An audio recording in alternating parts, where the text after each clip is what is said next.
जय हिंद दोस्तों। इस वीडियो में हम लोग आर्टिकल 89 से लेकर 98 को रिमेंबर करेंगे। इसको हम लोग एक ट्रिक से याद करेंगे जो कि मार्केट में एकदम नया है।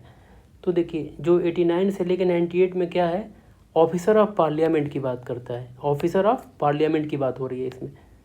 तो सबसे पहले हम लोग ये समझेंगे कि ऑफिसर पार्लियामेंट के होते कौन है। तो इससे पहले हमें पार्लियामेंट जानना होगा। पार्लियामेंट क्या होता है? प्रेसिडेंट प्लस दोनों हाउस को मिलकर पार्लियामेंट बनता है। तो देखिए, दोनों हाउस का मतलब एक राज्यसभा हो जाएगा और एक लोकसभा हो जाएगा। अब इस राज्यसभा के ऑफिसर के बारे में पढ़ना है और लोकसभा के ऑफिसर के बारे में पढ़ना है इस आर्टिकल में 89 से लेके 98 में। तो राज्यसभा के ऑफिसर कौन कौन से होते हैं? चेयरमैन होते हैं और एक डिप्टी चेयरमैन होते हैं। ऐसे ही लोकसभा के ऑफिसर कौन होते हैं? स्पीकर और डिप्टी स्पीकर होते हैं। तो चलिए हम लोग अब आ जाते हैं अपने आर्टिकल पे। देखिए, आर्टिकल 89 से लेके 92 तक क्या है, राज्यसभा के बारे में बात की गई है। 89 से लेकर 92 तक राज्यसभा के ऑफिसर के बारे में बात की गई है। तो 89 जो है ना, इसमें चेयरमैन और वाइस डिप्टी चेयरमैन के बारे में बात की गई है कि जो चेयरमैन कौन होता है, वाइस प्रेसिडेंट क्या होता है, चेयरमैन होता है, और डिप्टी चेयरमैन क्या होता है, इलेक्ट होता है। इसके बारे में बात, यानी 89 में चेयरमैन और डिप्टी चेयरमैन के बारे में बात की गई है। तो 89 को हम लोग याद कैसे करेंगे कि ये इसके बारे में बात है। अगर आपने 89 याद कर लिया तो ये तीनों अपने आप याद हो जाएंगे। देखिए, 89 को अगर हम लोग डिजिट को प्लस करते हैं तो दोनों का प्लस क्या आता है, 17 आता है। और 17 जो होता है ना, ऋषभ पंत का जर्सी नंबर है। माइंड में रिमेंबर करिए कि जो 17 किसका है, ऋषभ पंत का जर्सी नंबर है। रियल में भी है। और जो ऋषभ पंत है ना, वो राज्यसभा के चेयर पे बैठे हुए हैं, यानी कि चेयर एज ए चेयरमैन बैठे होंगे या डिप्टी चेयरमैन जैसे बैठे होंगे। दो में से एक तो होंगे ही, या तो चेयरमैन होंगे या डिप्टी चेयरमैन होंगे। यानी कि जो ऋषभ पंत हैं चेयरमैन भी हैं और डिप्टी चेयरमैन भी है। माइंड में रखिए। तो 89 को आप लोग ऋषभ पंत से याद करेंगे। इसको डिजिट को सम करने पे 17 आता है। और 17 किसका जर्सी नंबर है? ऋषभ पंत का है। और 89 से आप ये इमेजिन करेंगे कि ऋषभ पंत कहाँ बैठे हुए हैं, राज्यसभा के चेयर पे बैठे हुए हैं। इसका मतलब कि चेयरमैन और डिप्टी चेयरमैन आपको इससे याद हो जाएगा। अब देखिए, 90 को थोड़ा फनी है लेकिन याद हो जाएगा। एक बार याद करेंगे तो हमेशा के लिए आपको याद हो जाएगा। अब देखिए, 19, 91 और 92 इसको कैसे याद करेंगे। इसमें देखिए, 90 में क्या है ना, वैकेंसी की बात की गई है कि कोई भी अगर डिप्टी, इसमें सिर्फ डिप्टी चेयरमैन की बात की गई है, चेयरमैन की बात नहीं की गई, क्योंकि चेयरमैन के जो होता है वाइस प्रेसिडेंट होता है, उसके लिए अलग आर्टिकल्स हैं। तो डिप्टी चेयरमैन की बात की गई है। तो इसमें वैकेंसी कैसे होती है, यानी कि उसको कैसे सीट उसका वैकेंट होता है। या तो सपोज करिए कि अगर कोई भी चेयरमैन है, डिप्टी चेयरमैन है, तो सीट उसका वैकेंट कैसे होगा? अगर वो उस हाउस का मेंबर सीज हो जाए उसका, यानी वो हाउस का मेंबर ना रहे, या तो वो उस हाउस का मेंबर ना रहे, या रिजाइन कर दे, वो खुद रिजाइन कर दे, या खुद रिजाइन कर दे, या उसके खिलाफ क्या आ जाए, रिजोल्यूशन आ जाए। उसके खिलाफ क्या आ जाए, रिजोल्यूशन आ जाए। ठीक है, 3 केस में वो सीट उसका वैकेंट हो जाएगा। या तो उसका मेंबरशिप ख़त्म हो जाए, या वो रेजिग्नेशन दे दे, या रिमूवल दे दे। यानी इसमें आप वैकेंसी से याद रखिए कि वैकेंट 90 में क्या हो गई है, वैकेंट सीट से आपको याद रखना। ये अपने आप याद हो जाएगा कि कोई भी मेंबर कैसे, कोई भी डिप्टी चेयरमैन कैसे अपना सीट वैकेंट कर सकता है।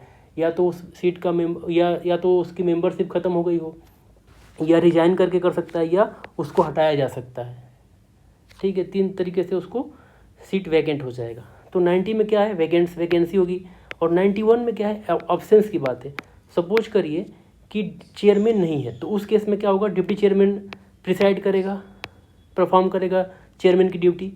अगर सपोज डिप्टी चेयरमैन भी नहीं है, तो उस केस में क्या होगा, अपॉइंटेड मेंबर ड्यूटी को परफॉर्म करेंगे, प्रिसाइड करेंगे हाउस को। ठीक है, अगर देखिए चेयरमैन नहीं है तो डिप्टी चेयरमैन, और डिप्टी चेयरमैन भी नहीं है तो अपॉइंटेड मेंबर प्रिसाइड करेंगे।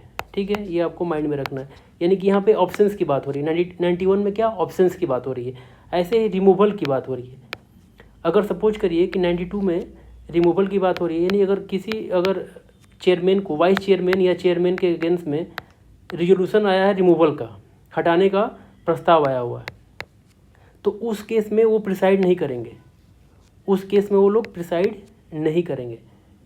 ठीक है, ये आपको याद रखना है। तो इसको हम लोग कैसे याद करेंगे, देखिए VAR से हमने 89 को याद कर लिया था ऋषभ पंत से, और VAR से हम लोग निमोनिक्स याद कर सकते हैं। V फॉर वैकेंसी, यानी कि वैकेंसी कैसे होती है, या तो सीज कर दे अपना सीट यानी वो मेंबर ना रह जाए, या रिजाइन कर दे, या रिमूवल उसके अगेंस्ट में आ जाए।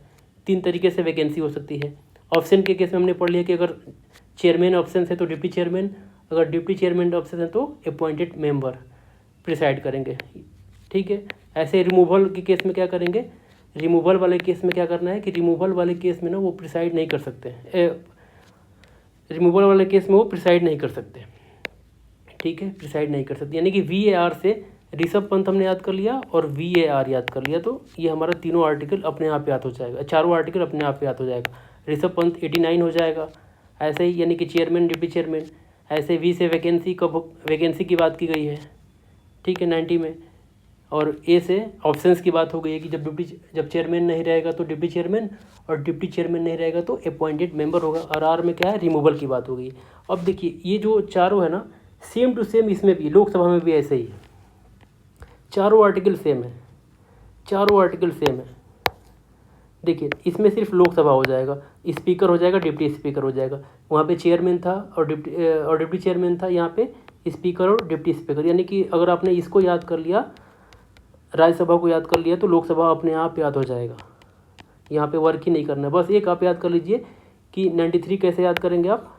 लोकसभा का चेयरमैन कौन है, स्पीकर कौन है, जसप्रीत बुमराह को मान लीजिए आप। 93 इनका जर्सी नंबर होता है, इसमें प्लस माइनस भी नहीं करना है। 93 से आपने याद कर लिया कि जसप्रीत बुमराह हैं वो लोकसभा के चेयर पे बैठे हुए हैं, यानी स्पीकर और डिप्टी स्पीकर की बात हो रही है। ऐसे ही सिर्फ और VAR से फिर आगे भी कर लेंगे। वैकेंसी हो गया, ऑप्शंस हो गया, रिमूवल हो गया। सपोज करिए कि स्पीकर नहीं है यहाँ पे, ऑप्शंस वाले केस को हम डिस्कस कर लेते हैं एक बार।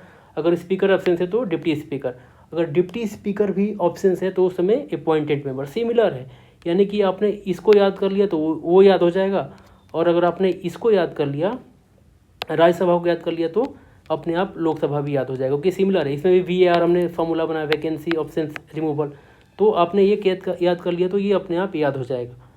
ठीक है। अब देखिए, तो यहाँ पे क्या है ना, एक चीज़ इसमें दोनों में कॉमन अंतर क्या है ना, कि यहाँ पे जो 94 है ना, इसमें स्पीकर भी है और डिप्टी स्पीकर भी है, क्योंकि दोनों मेंबर होते हैं हाउस के। लेकिन यहाँ पे वाइस प्रेसिडेंट वाले केस में सिर्फ डिप्टी चेयरमैन है 90 में, यहाँ पे चेयरमैन नहीं है, क्योंकि जो चेयरमैन है मेंबर नहीं होते हैं। ठीक है, तो उनका वैकेंसी सीट अलग तरीके से होगा, तो ये आपको बस याद करना है। देखिए सिमिलरली आप लोग क्या कर देंगे ना, देखिए अब देखिए 97 में क्या है, सैलरी की बात हो गई है। यहाँ तक तो हमने कर लिया ना कि 96 तक तो हमने कर लिया। यहाँ से ये जो 4 है ना, सिमिलर हैं, राज्यसभा जैसे ही हैं। बस आपको याद करना है कि 93 किसका है, जसप्रीत बुमराह क्या है, स्पीकर हैं और डिप्टी स्पीकर हैं। ठीक है, तो चारों आपने याद कर लिया। इसमें भी VAR हमने फॉर्मूला लगा दिया, निमोनिक्स लगा दिया, तो ऑटोमेटिकली याद हो जाएगा ये। अब देखिए, अब आ गया 97 में क्या बोल रहा है। जो 97 है ना, जर्सी नंबर किसका है, रजत पाटीदार का है। तो रजत पाटीदार ही सबको सैलरी देते हैं, क्योंकि ये अब अभी जो IPL हुआ उसमें विनर टीम के कैप्टन है ये, तो ये क्या कर रहे हैं, सैलरी बांट रहे हैं। सैलरी और अलाउंस कौन बांट रहा है, रजत पाटीदार बांट रहे हैं, ये माइंड में रखिए।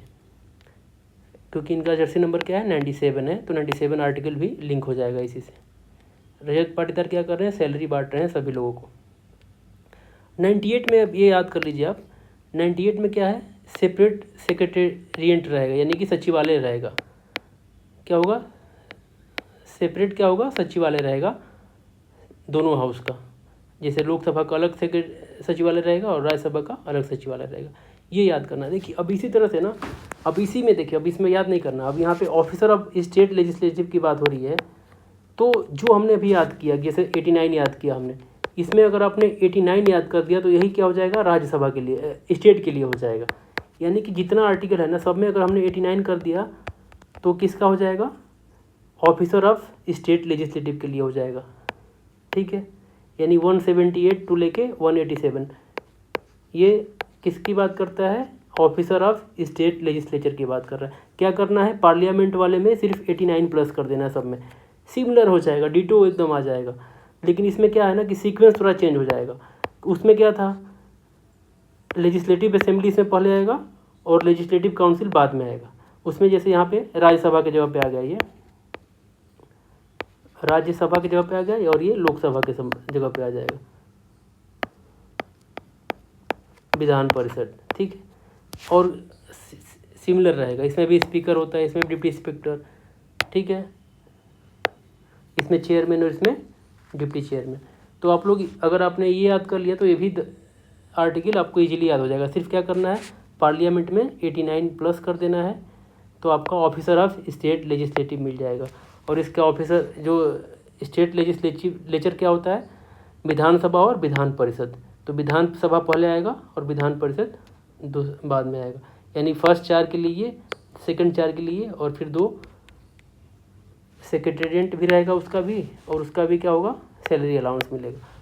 तो चलिए, होप आप लोगों को समझ में आया होगा।